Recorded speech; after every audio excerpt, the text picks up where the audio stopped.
એક રાજા હતો. વાર્તાનું નામ છે જબ કુત્તે પે સસ્તા આયા તબ રાજાને શહેર બસાયા. રાજા હતો, એનું નામ હતું આશા ભીલ. ભીલ રાજા હતો. રાજા એટલે આપણા મનમાં એવું હોય બધા પેલા છે, પણ ભીલમાં પણ રાજા હોય.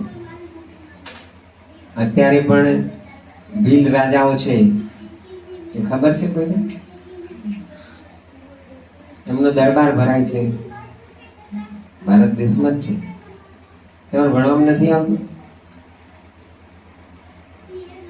ભારત દેશમાં ગઈકાલે આપણે વાત થઈ કેટલા રાજાઓ હતા અંગ્રેજો વખતે? 562. એ બધા રાજાઓ સ્વાતંત્ર્ય મળ્યું ત્યારે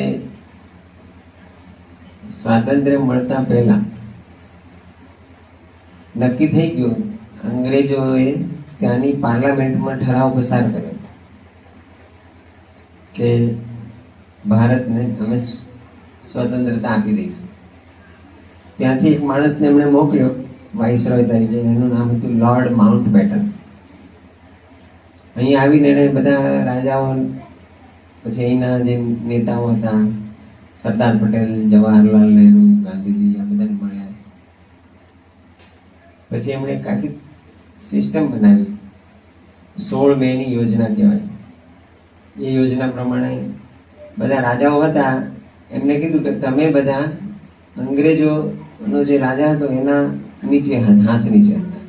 હવે અંગ્રેજોનો જે રાજા છે, ઇંગ્લેન્ડનો રાજા, એ ભારત દેશ પરથી પોતાની સત્તા છોડી દેશે. એટલે હવેથી બધા રાજાઓ સ્વતંત્ર.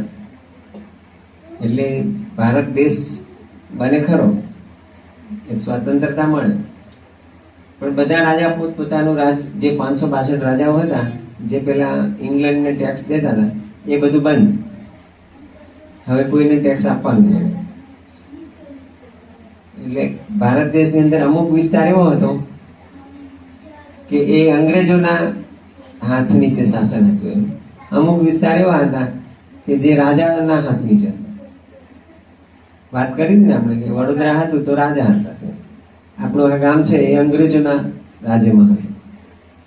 પછી બાલાસિનોર જાઓ તો બાબીનું રાજ હતું.